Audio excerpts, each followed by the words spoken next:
Shadow person, demon? I'm not really good at writing stories, so I hope this isn't too jumbled and I apologize in advance. Hi. So I have a shadow person, or rather, person-demon story. I think about writing it for a while, so I guess this is the time. Anyways, I've always been able to see and feel the paranormal, so with that, I'll start. My first experience started about 7 years ago. When I first saw him, I was a kid. My house used to be surrounded in woods, and now there's only a small patch across the street. Well, I used to play in this small patch, and it was really thick for the size of the land. It was covered in vines and thick brush and trees. I would often see this black man with red eyes. He was at least 6 feet tall. He would push me and my friends out of trees and pull branches back to hit us with. Many times, those branches had thorns wrapped in them, so my face and my body would have scratches all over and bruises all over.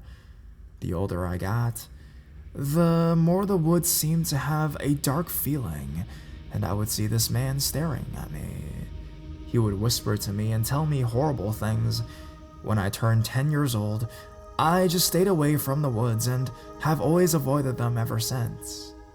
Some odd years later, I moved back to my old home, the one I'm in right now, and the man started showing himself to me again. One night, I was out hanging my laundry in my backyard at 1 a.m. in the morning, and he showed himself to me for the first time in 6 years. I was scared shitless and ran back into my house. I didn't understand and thought I had a stalker and ran into my dad's room to tell him about the man in the backyard. My dad immediately jumped out of bed and went to check and found nothing.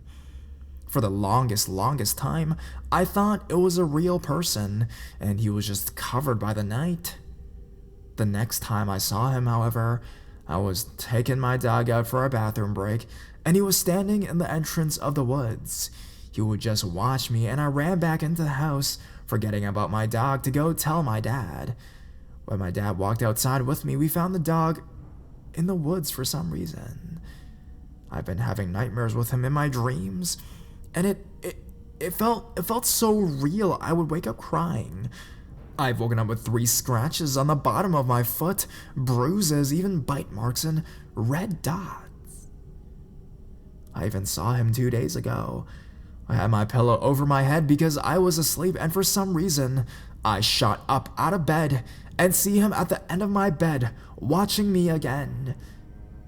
Then, he faded away, and that's the last time I've seen him so far. If anyone can give me advice on what to do, I really need help.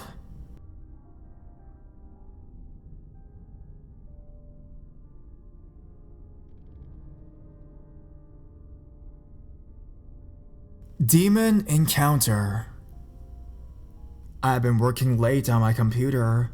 It was close to about 3 a.m. in the morning when I had finished.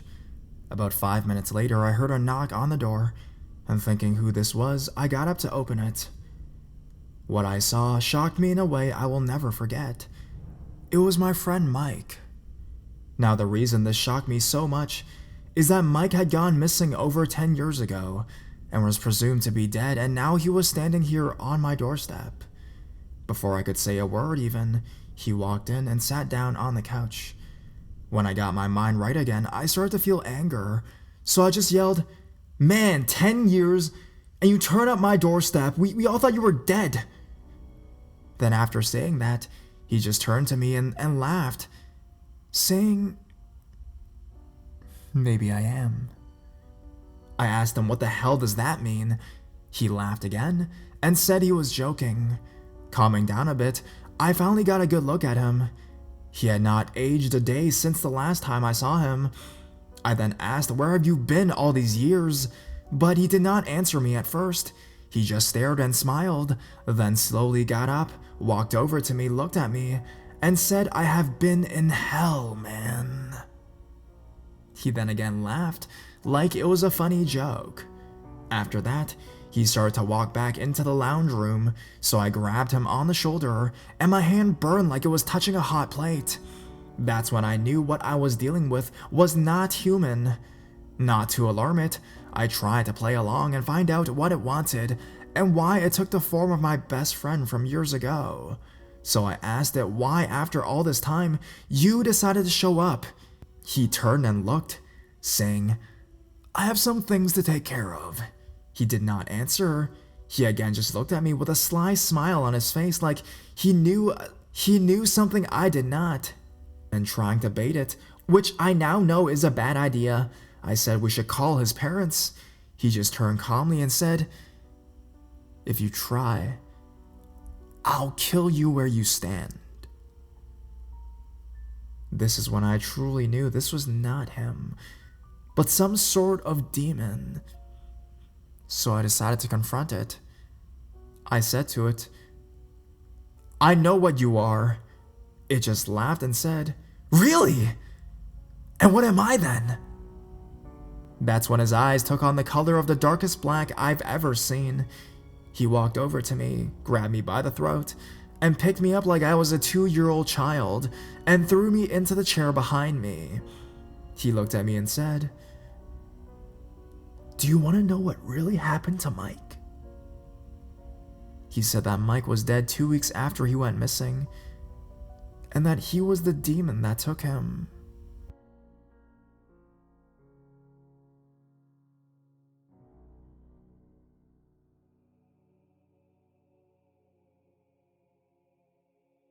Ghost story.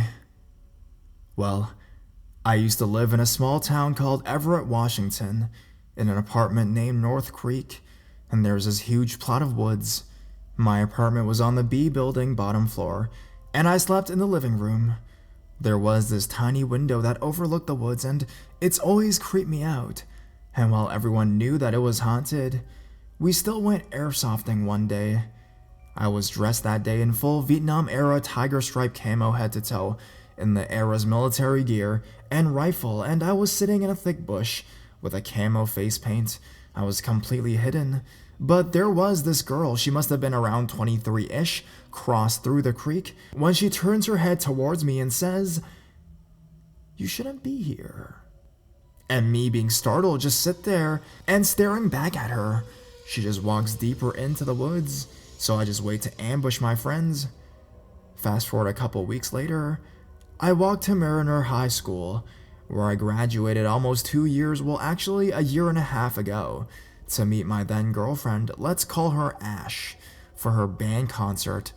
But when I looked across the street to a fenced off pond with an island in the middle, I swear to God I see the same girl on the island. I panic, but didn't tell Ash about it. Now, let's flash forward to near the beginning of summer, and my best friend, we'll call him Joseph. So let me tell you, Joseph and me are not small. He's 6'1" and I'm 5'11". But that evening, we were walking through the woods again with my combat machete, and it was getting dark outside, so we started to walk back to my apartment, and we reached the street. That's when I realized my wallet had fallen out when we sat down, so I made the mistake of going back myself into the woods to look for it. It's already dark outside, but I eventually found my wallet because it was bright green, and I'm walking back to the road in my apartment when I hear walking to the south of me. And of course, I look to see who was there, and it was the same girl in the same clothes for the past couple months, and I thought she was a junkie. So worried about the little kids around, I unholstered my machete and start to yell at her to get the fuck out of here and never come back again. But she just stood there 30 feet away staring at me.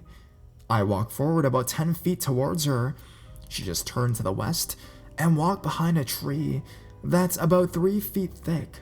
So I'm waiting for her to appear on the other side of it, when all of a sudden, I swear to God I'm not lying, a very tall, must have been 7 to 8 foot tall human wolf hybrid, standing on 2 legs, appeared, and I booked it out of there.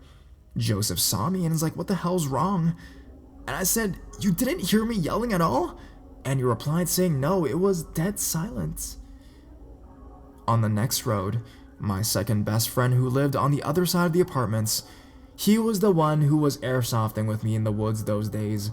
We shall call him Jay. But his little sister and him went to Minnesota for the summer, so I completely forgot about the woods. Then, around July or August, they come home, and he gets his blonde girl, Heaven, and 2 black guys to go airsofting in those woods again. A couple hours pass, and I was there with them. We run out of ammo, and Heaven was the ammo depot, so Jay and me are walking back to her on the trail that leads back from the creek when I hear someone walking behind us. It was to the left of us in the thick bushes, so I assumed it was just some teenager sneaking into the woods to have sex or something, so I pay no mind to it. But then it stopped. But also, the birds and the bugs stopped making noises as well. And we were walking past what I think is cattails because it was like a foot taller than us and was a brownish color, and I'm not even like 15 inches from it when we hear something that will haunt me to this day. About 1 foot away from us, we hear at that moment a stereotypical witch's cackle, like the ones you hear on Halloween, but it was just so loud it shut me and Jay up and stopped us dead in our tracks. And we looked in the very thick cattails, and we just ran as fast as we could to the black guys in Heaven, obviously scared shitless, so they asked what was wrong, and we asked them if they heard what we had heard, but they again said no. We decided it was time to call it a day, and a couple days later, Joseph and I talked to this Vietnam vet who was also a Native American who lived at the apartments when he said it sounded like a Native American demon who protects basically graveyards or mass graves. But he also said there wasn't any Native American cemeteries near there. And the fact that she was white, the girl, so his best guess was that we encountered some kind of ghost of a witch, which was probably one of the first settlers to settle north of Seattle. End of story. I got plenty more if you want them.